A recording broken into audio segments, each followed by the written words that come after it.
You're listening to We Deepen Media.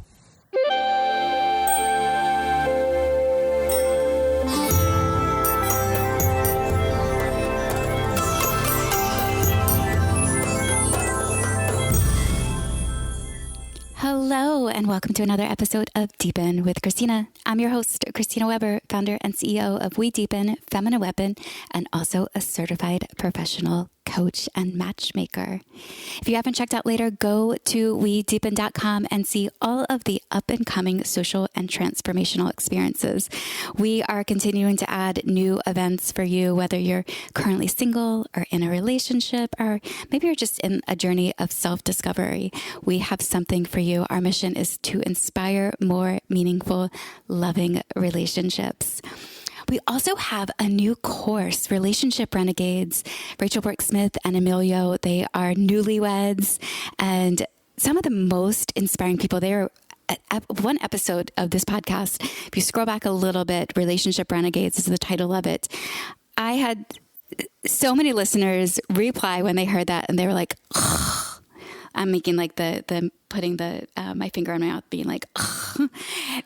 Because they're so perfect in love sometimes that you're like, is that even possible for us? Yes, it is. And Rachel and Emilio have developed a course, Relationship Renegades. It's fascinating. It supports you in more communicating your desires, your intentions, and having a more harmonious relationship. I'm all in for studying love. There's one of my favorite quotes is about if you want to be good at something, like, you know, if you want to be a mechanic, you go and you study cars. If you want to be a chef, you go to culinary school. If you want to be really good at love, go and study love. And these are the programs that we're bringing to you at wedeepen.com.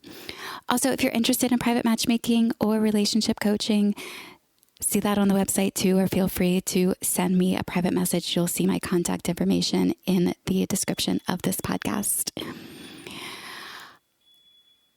Before I get into it, the last thing I want to share, and this is really important because it's super helpful for me.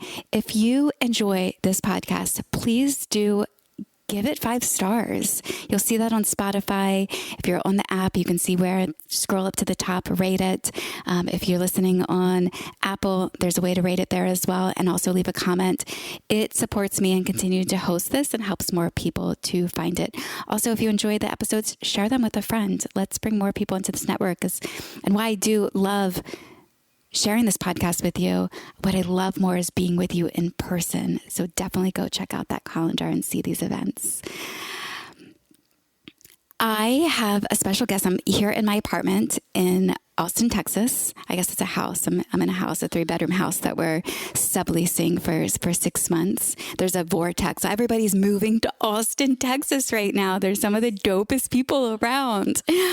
And one of my friends, Rahul, who's been a advisor of We Deepen for years, he has been raving about this experience called Hedoné for like years now. How he describes it is a European sexy play party where the people are gorgeous and it's created through the feminine, and there's lots of flowers and goddess-like attire. It happens in these beautiful mansions. I've seen some videos and I've always been so curious about the event. And then I got a ping recently that it's coming to Austin, Texas, March 22nd through the 27th. It's 5 days. You do have to join the container by noon on that Friday, and you immerse yourself into a full-on sexy weekend. I have the founder of Hedoné with me, Lola, and we are going to get into conversation. It's interesting because this podcast episode, there's something about like play parties in the air. The most recent podcast is with Yosef. He actually is hosting a mystery temple night in Los Angeles the same weekend that Hedoné is in Austin, Texas. So it's in the air. And I find that it's oftentimes people who are exiting long-term relationships that are looking to reignite their sexual beings or sensual beings, or people who are currently single and want to go and feel intimate connection. And couples, it's great to go and experiment together. I mean, who wants to be in I personally would love to achieve a long-term committed relationship this lifetime. And I want to have an adventurous sexual life. So I plan to take my partner's hand and be like, let's go into these activities. And yeah, the triggers and the jealousy and the things may show up. And that's where we evolve and grow. Lola, it's so amazing to have you. Thank you for joining me for Deepen with Christina. Thank you, Christina, for having me. I'm excited to share with you, always with people who are aligned with the mission, and I see you are. So let's start with Austin, Texas. Because it's coming up. It's 22nd through the 27th. Tickets are currently on sale. We have them at wedeepen.com. Who's this event? Let's start. Who's it for? Who should come? I know I kind of just went through a profile of types of people, but is there anything else that we should know about the types of people that are attracted to this experience, and then what happens? Well, the spectrum is wide. Everyone who is curious of how to upgrade, or how to connect deeply, or how to expand in their sensuality, and doesn't matter the orientation. Like really, truly, everyone is welcome to the experience, and yeah, it's not really limited. So it's just for open mind people. People who want to open more. I think it's a great container, safe, sweet for people in their first time, to approach this kind of experience. What about age? Also not limited. We have people in the range from the late 20s to the 50s is more or less the age range. How about the vibe? Well, we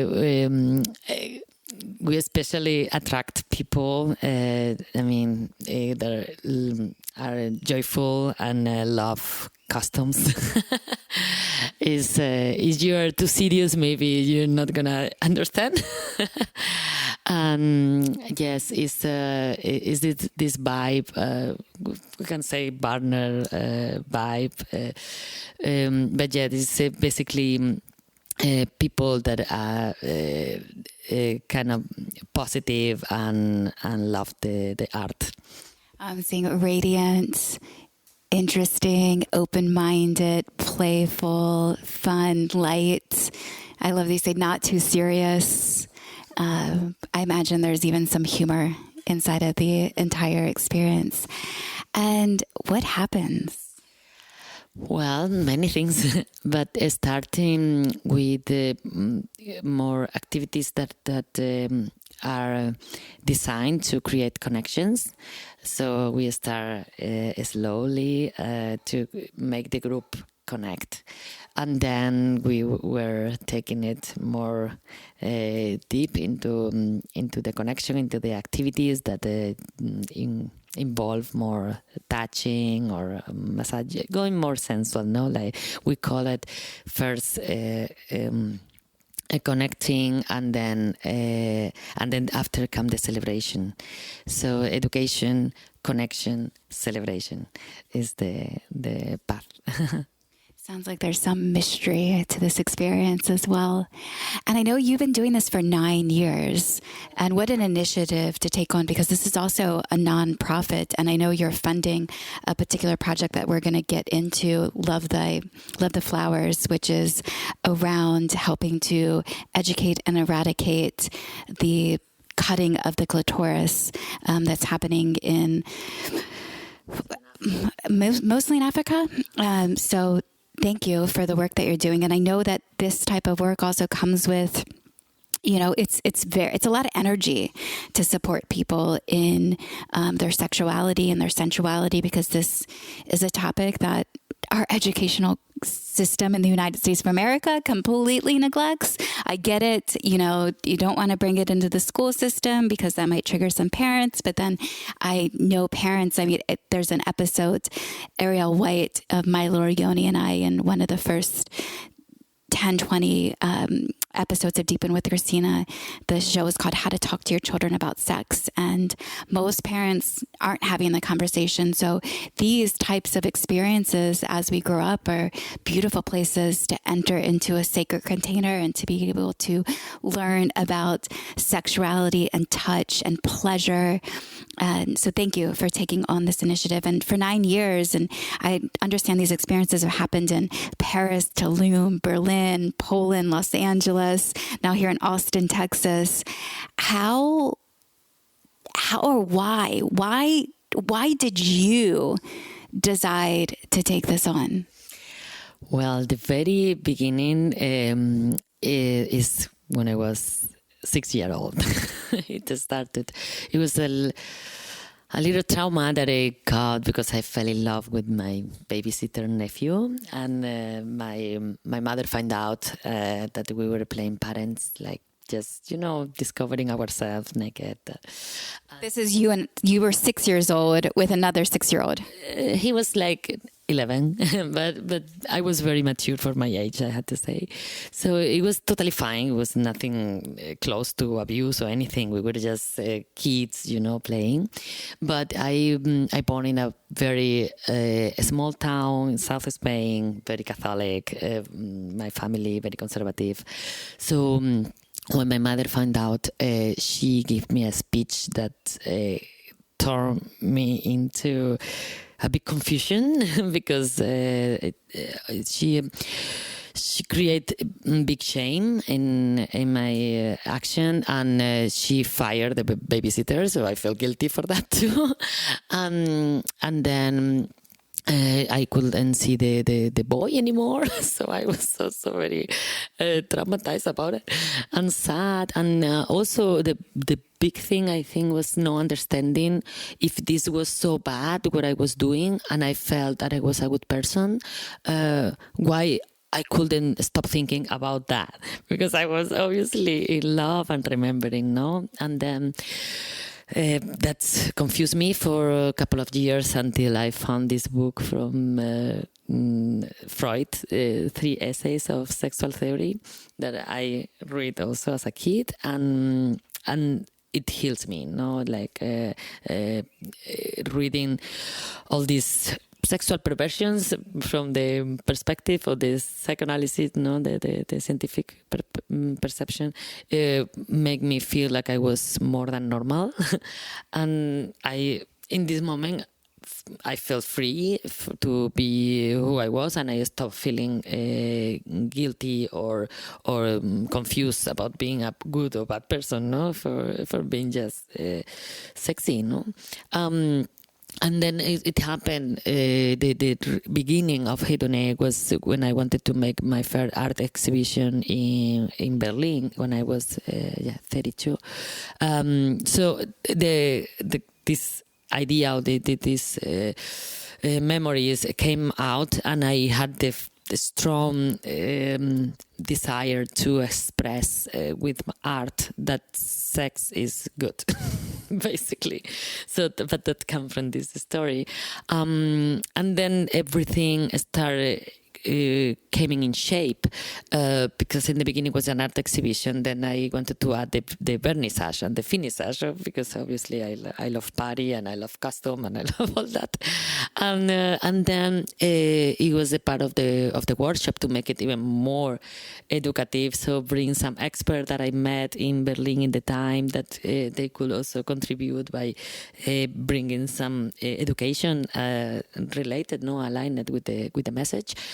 So this was more or less already the structure, but then I did ayahuasca first time in my life.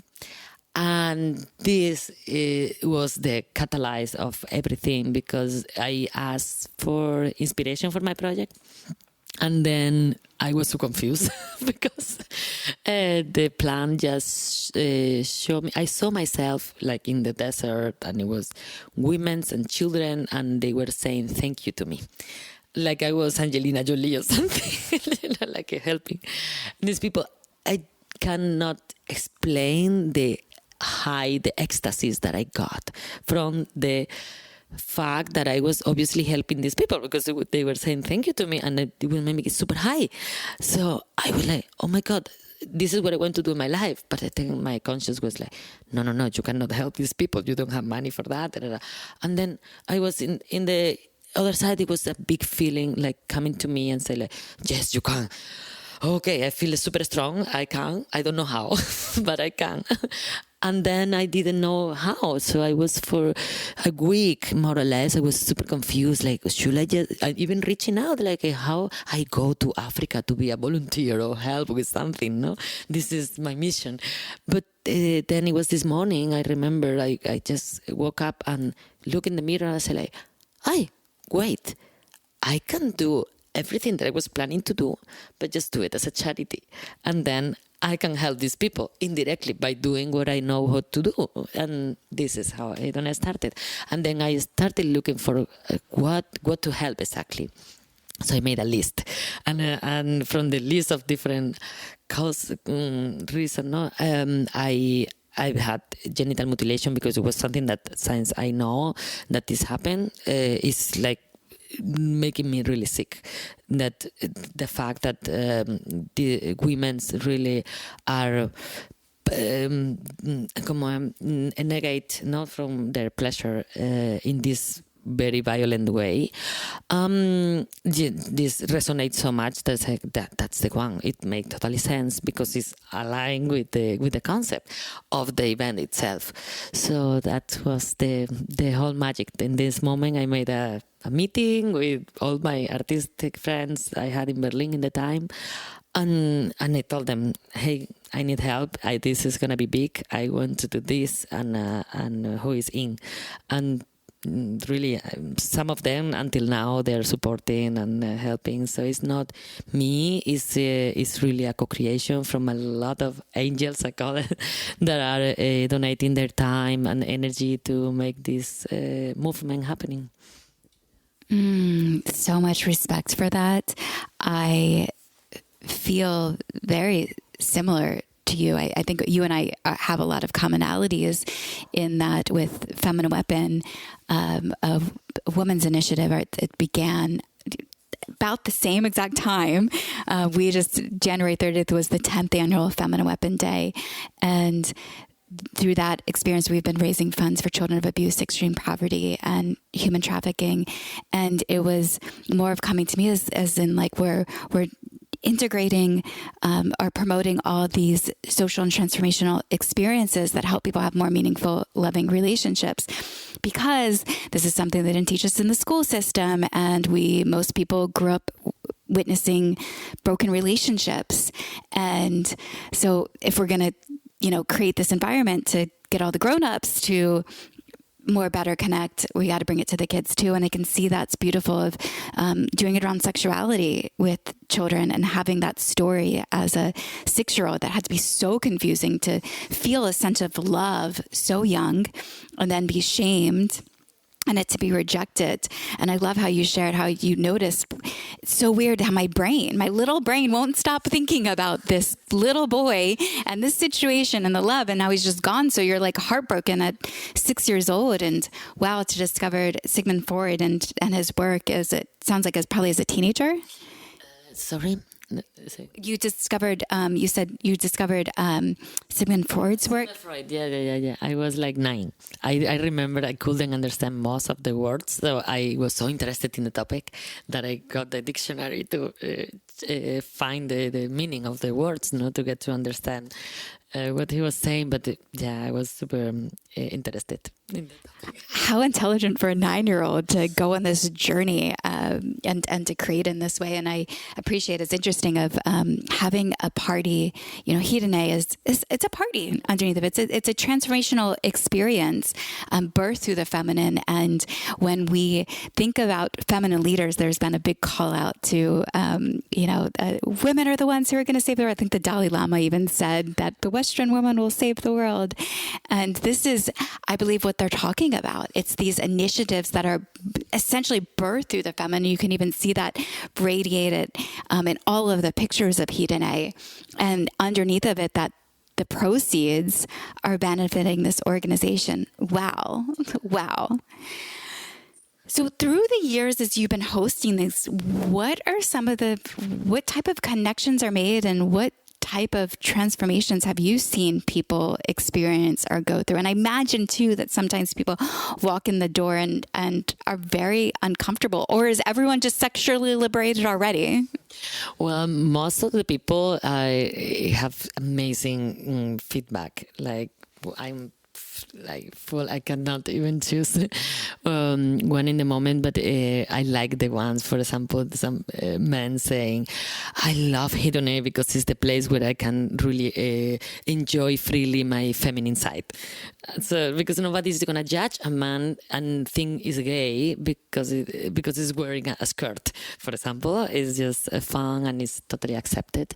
Then they love it. And then other are like, it saved my relationship because we were about to split, and then this container changed the whole vibe in the relation. So that's also, I think, very important that this education is there, no? And for women's that also were close to ask for the pleasure, what they like, because we go in our education, no, we go from the more tantric to the more kinky, and everything in between is good, because the moment you are there, everything is normal, so everything feels okay, and because everyone is with the same mentality, right? So then automatically nobody judge anything, and you feel free to enter this class and experience spanking, for example, and then you discover that it is your thing, and why not? But maybe you were ashamed to ask your partner for that, and this experience just opened the situation, no, for that. Yeah. So imagine now at this point, you're a teacher of intimacy. No? Well, you've picked up some things along the way. In the information that you have picked up from curating the teachers and the programs for Hedoné, what is something that you think is the most important for humanity to be taught around love?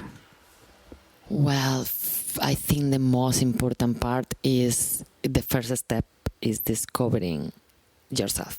So who you are and what you like. That's the first question, because it's not like one or another topic is the important. It's like depend on your drive. So you need to find out about your drive and then go explore in this direction. So don't be ashamed to explore what your instinct is asking you for, your fantasies. You have to go there and then make it real, and don't have shame about it. That's, I think, is my suggestion, because it's so many different that something it can be really good for a person but not working for another person. So just explore yourself first and find a partner that is aligned with your fantasies. Yeah, exploring yourself. I had a friend who recently went on a trip with a new love of hers. She's in a new relationship. And when I asked her about how was your trip, she said, well, it was great. And I wish I was more sexy. And I asked, what would have made it more sexy? And she's like, great question. I think she was wanting it to, I think, have more intimacy with inside of that experience. And for her, it was around the feeling of it and the clothing that she was wearing and the, I think, of the creating of the environment. But sometimes I think we get in these funks of, oh my God, I wish things were more, and not necessarily taking the initiative to create the space or to create the environment that we aim to see, to pack the clothes and to have that. So I love it, Hedoné, that you're bringing people into that experience and inviting them, and you can go to it, and you pick up information that you can take back into your own life, to recreate what has happened at Hedoné beyond that particular moment. So the self-discovery, it seems like you have something to say, so I'm going to pass that. The outfit. Okay, cool. And as you talk about outfits too, is when somebody's in that space of self-discovery, there's a lot of, sexuality is nuanced and somewhat can be triggering because we haven't had the spaces to really be in discovery of it. And sometimes I think that our desires sexually come from spaces of wounding within inside of us. And sometimes they come from true desire. So sometimes it comes from fear, it comes from conditioning, or what we've witnessed and what we saw other people do. Before we started recording this podcast, I brought up the heaviness around One Taste, which is an organization that, We Deepen was invited to work with in our early days in 2018. And I had it on my to-do list, like, explore this One Taste, explore. And they were inviting me to their programs. And they had the idea that if women were orgasming every day, the world would be a better place. And I was like, yeah, I'm in for that. That sounds great. But then as the movement continued, underneath of the power that can penetrate an organization from the founder can also have a dark side. And then the organization got pretty dark, and there's a documentary now on Netflix called Orgasmic Inc., which tells that story of One Taste. And what we learned is that she, had come from a family where her father was serving time in jail for molesting 52 children. And so underneath of it, her sexual, liberation came from a space of wounding where oftentimes there was some videos of her speaking around that rape is just an experience. And that is, almost like that there was a making it okay to have the trauma experience. So how does somebody know where their sexual, discover, are these my true sexual desires? Are these coming from other conditionings or other woundings, or maybe even too, I've heard that sometimes kink can come from, somebody recently shared with me that it's been shared that kink can come from trauma during birth or when in the womb. So how does one gauge and tell, and also in the self-discovery process, be even able to communicate that to another person? It's an interesting topic, very, with the rape, for example. I believe I never had a traumatic experience related with abuse or rape, but I do have fantasies with that, and I thought I was crazy when I was still a kid. No, when I felt erased. No, how do you say in English? Arousal with the idea of being raped, and that I thought it was okay and totally weird. Then I read that more than 50% of women are actually that. So it's common. What I recommend that I also share with my partners as a game is a game you can play, because going back to the Freud book, it was something interesting in the nature of desires. He defined, let's say, the domination and the submission. So the whole thing about submission, that normally, not always, but the majority of females are submissive. Okay, but you can be a female, you can be totally dominant. That's why it's like what works for one person doesn't work for another person. Okay, so the point, the trick, is that you find your point, how much you like to play the role that you feel comfortable with. And you can be versatile. You may be able to play both sides, and that's totally okay. The fun is when you really find a partner that can dance with you, in the same symphony, no? Yeah, but don't be ashamed of share your fantasies, and just explore and have this kind of magic word, no, to stop. You don't use stop, but then you use red, or it's like. To don't stop the game, no, because you want to say no, and all this, But it's really, from my point of view, totally healthy and normal to play with it, but in a conscious way. And this is a lot of BDSM is a lot about it, no, and it's something to explore, and it's very healing for people to really find their kink and explore it and enjoy it, and don't be shame. Don't have shame about it. I totally recommend. I have a friend from childhood, and she has been with her partner for probably about at least 15 years. And her and her partner have discussed the idea of bringing in a third and playing with their sexuality. But then she got scared. She got scared that if she does it, that it might change something.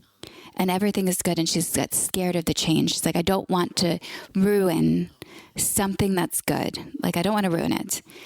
How, in a recent podcast, it was Laura Nana, who is one of my mentors. The episode says, it's 2 episodes before this one. It's Dating in the Mythic Dimension. And she talks about how, with our boundaries, that when you create the boundaries, you think you're taking the risk out. Like in control, you think you're taking the risk out, but you're actually putting the risk in. And you're maybe limiting your life experiences because of the fear of like what could happen afterwards. How do people reconcile that if I go, something might change and I might lose my partner? I might, that's I think where especially if you're playing in these spaces with somebody that you love and you have a relationship with, and I think that's where some of the shame comes from, is that it's like, don't tell me, like, we're good. Why shake the boat? Why do this? Like, we're, this is a fine life. How do you navigate that? Because I imagine too, these spaces have to shake up jealousy and insecurity. Yes. Yeah, this is definitely a topic. I will say my personal opinion is not the absolute true, but my opinion is if you are in a relationship, first, if you're just starting a relationship, it is great to create somehow like a contract, no? Like it's a contract that is unique you design this special contract with your partner, and you put your what you allowed there, what you want for you, what is the freedom that you want for yourself, and the person also their points, no, and then take from there. Okay, this is a match or no? This is the beginning, no? But if you already are in a relationship that is fine, as you mentioned, no, you are fine with your partner. Why going in this trip of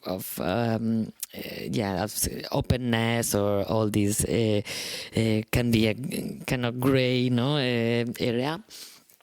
Well, this I recommend if the moment you feel that something is starting to be missing, like the fire is not there anymore so much, because when most couples, when they are a long time in relationship, especially when they living together, right, and they see each other every day, the fire is not always there for all of them, right? We know that. So maybe that's the moment to question, hey, should we try something? What should we try? So then you have abanico. You have different possibilities. So you can go for a threesome that you both enjoy a third person. Should be this third person a guy or a girl? Should we go for swinging, exchange with another couple, and then come back? Something that make us excited, like kind of bring some fire and something different for us to don't get bored, because really when you feel that you're bored, the only thing that you should never do is cheating. That is unfortunately what most couples do. Yeah, being totally authentic in it. I can see of a couple, the idea of, the unicorn or the threesome.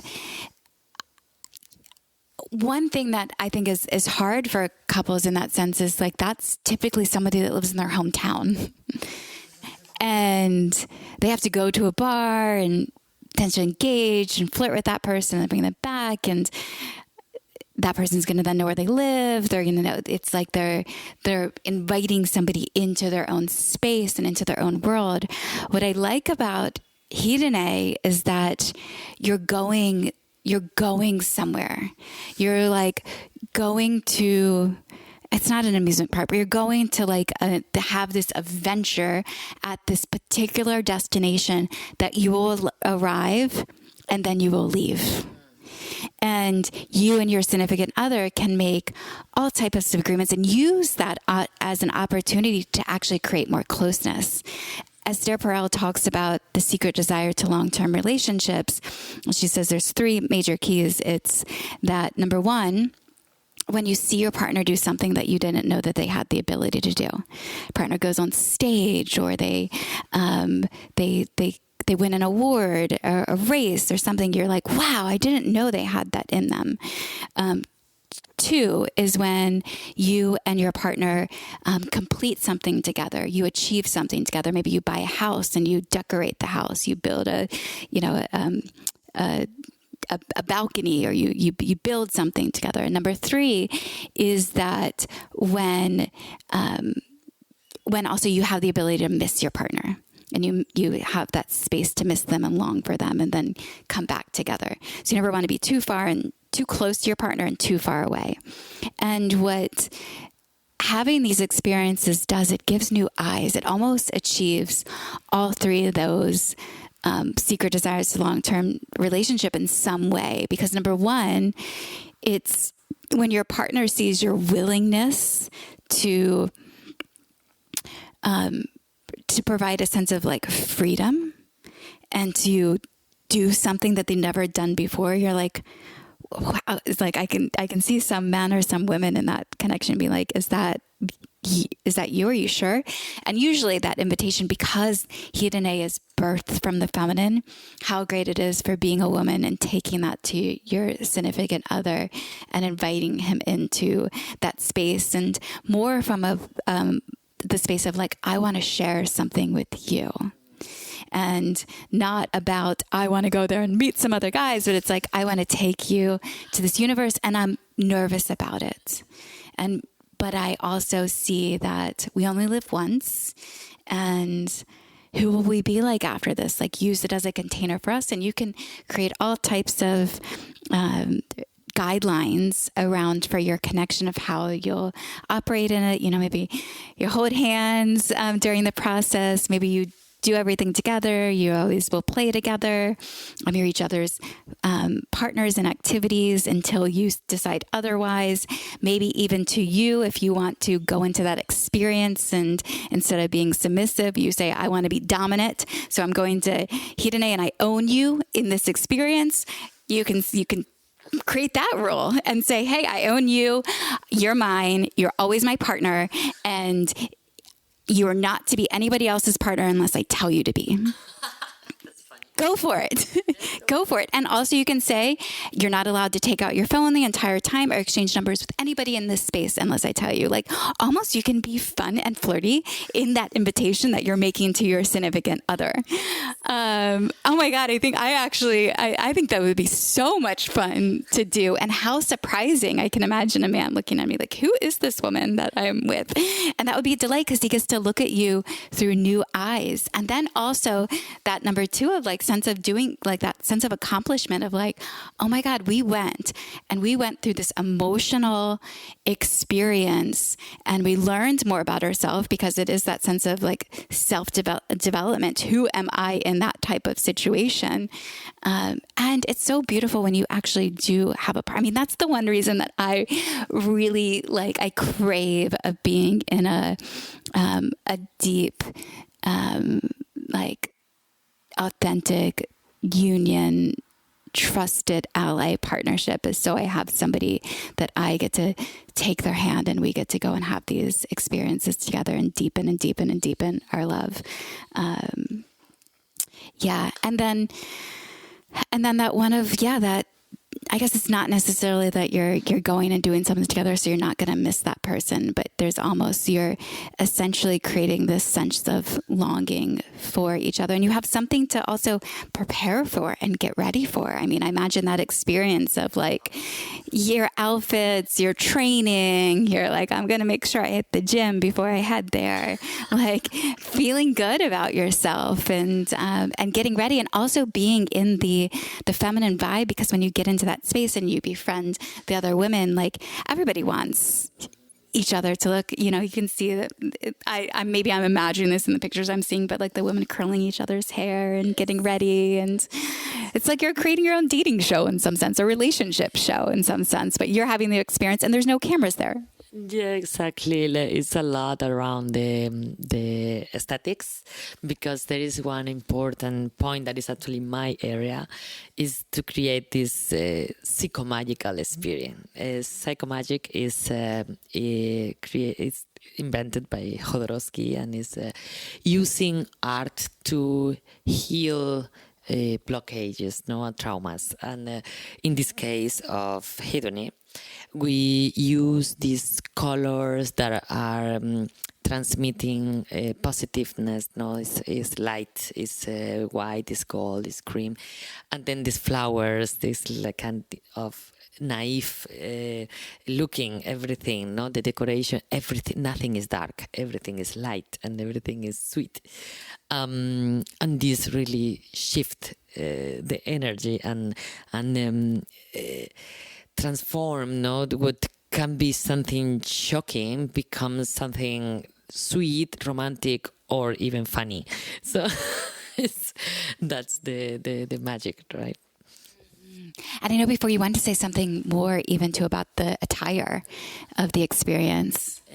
Well, for people that are thinking about coming, I want to ask to really take some time to prepare a bit, because it's really fun. And also don't be scared, no, of take this opportunity, no, to show up in your most sexy version of yourself, and it's gonna be completely accepted and celebrated. It's like bring your shiny compliments, no, accessories and flowers and the lingerie, but always in these light colors. Doesn't need to be all white. It's also welcome everything that is just light, because the point is to express a positive vibe, no dark. I love that you give a Pinterest board to help people prepare and see. And it is part of the fun. And that is also, if you're in relationship, you and your significant other, to go through that process of preparing and doing that together. Or if you're going with your girlfriends, or if you're just bold and courageous and you're going alone, have that, go through that container and that process together. Lola, it's so fun to be bonding with you in this way. Again, I've been hearing about Hedoné and this experience for years. So it's a little surreal for me to even be here with the founder and be like, oh my God, I manifested her in my life, and here she is, and now sitting on my biomat with me in my house. And last question for you. What are you most excited for this Austin experience? I'm really, really curious about the people, really, because everybody I met in this week that I'm here, I'm super, super happy. I feel like it's so much my vibe, and I'm curious to meet the rest of the people who decide to jump in this experience. Mostly is that I'm a lot about the people. I guess I do have one more question. Last question, not really the last question. So this experience goes to fund Love the Flowers. And you spoke a little bit about that initiative beforehand. When you say some of the, like, what does that look like? What exactly is it? What of the proceeds go to this cause, and how is that money used and distributed? Well, we have all the explanation in the website when it said donate. I invite everyone who is listening that to explore this idea, because it's quite beautiful. It's about creating a tool. Okay, it's a method that, if it works, that means we will be eventually saving lives with art. And this is it's kind of a brainwash, but positive. Is designed for children and for everybody. It's a 12-minute movie in VR. I also in search for not only for funds but also for experts to produce the movie. The script is written. Is there. You can also have a look in our website. It's basically no words, just metaphors with image. It's very inspired by my own ayahuasca trip. No, that you learn so much, and it's not necessarily words, but the visions and the using also the binaural sound, using smells, using the different techniques to get the person to this point that we cannot plant a seed in their brain that say, "Don't cut the flower," right? It can work really, and it can be a really important thing. No? For me personally, when all this is done and if it's working, I can die smiling because it's my number one mission in this life. And yes, I invite everyone to explore and support, obviously, to make it happen. Love the flower. Now I can see the name of, don't cut the clit off. Stop cutting off baby dicks. I'd prefer not to do either of the two. And that it's a documentary film. Or is it documentary style? Is it? No, it's not documentary. It's a dreamlike experience. So it's 12 minutes where different images will come to you. You will see yourself in this VR in different scenarios where things are happening, and is telling you through metaphors. Because the point is, we don't tell them what to do. They should understand by themselves. And so it should be their own decision to don't cut the flower, because they understand this art. And that's the point. Oh, wow. Such a beautiful initiative. Thank you so much, Lola. And if you are interested in joining for Hedoné, go to wedeepen.com. You can see that is one of the experiences listed against March 22nd through the 27th. The listing on the wedeepen.com, it does link out to the website for the organization, Hedoné, and I will link it in the show notes as well. Really appreciate your time and sharing your story, and thank you for the full spectrum of the work you're doing to de-rid shame from sexuality, support it through the feminine, and also Love the Flower. Oh, and also the community. I see you pointing, yes. And you're building a community for people to live this experience every day of their life. Well, it's not like they're going to be living in a Hedoné event constantly, not exactly, but the point was, it was so good, the feeling after 5 or 10 days that we spent together in this castle, for example, when we made the big event. And it's so sad when it's finished that you say, not only me, but more like, I don't want this to end. I want to live like this. And I said, why not? Let's do it. And I found this place because I was lately living in Mexico. And I found this beautiful hacienda in Izamal. It's a magic village in a very safe place, because people think Mexico and think like is cartel and so on.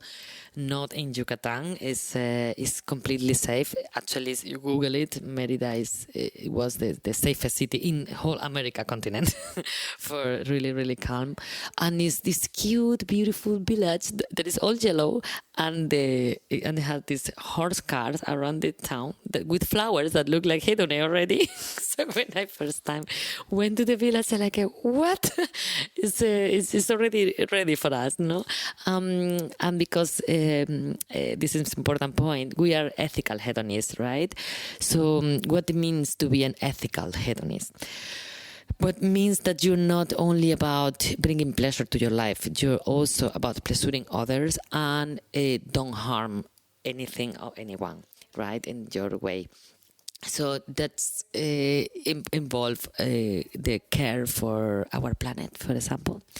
I had to mention, like before I started Hedoné, I was, for example, doing upcycling art, and I was making furniture with the trash and all this, and now I'm big passionate of bioconstruction.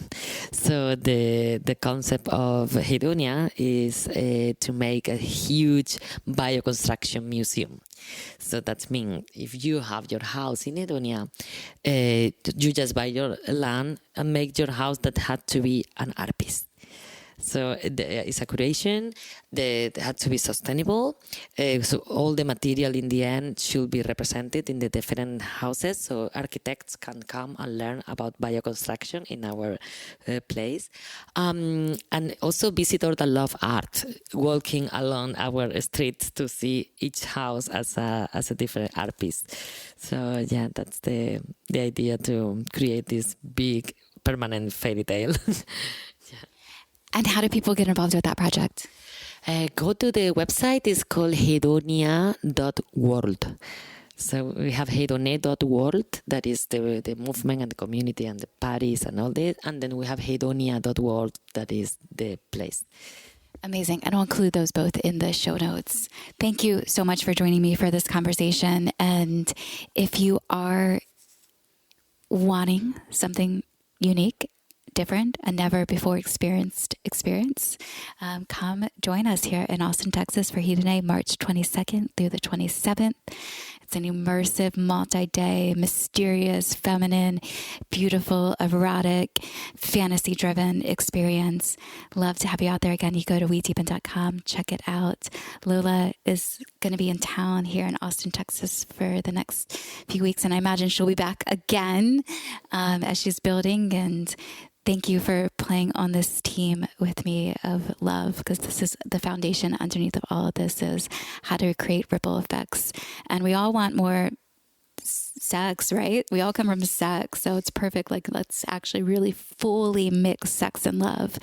I crave a world where all children are brought into it from that energetic of love. Thank you all for tuning in. Aho, aho. If you do enjoy this podcast, please do like, subscribe, follow, rate it. Thank you for listening, and I hope to see you soon. Bye for now.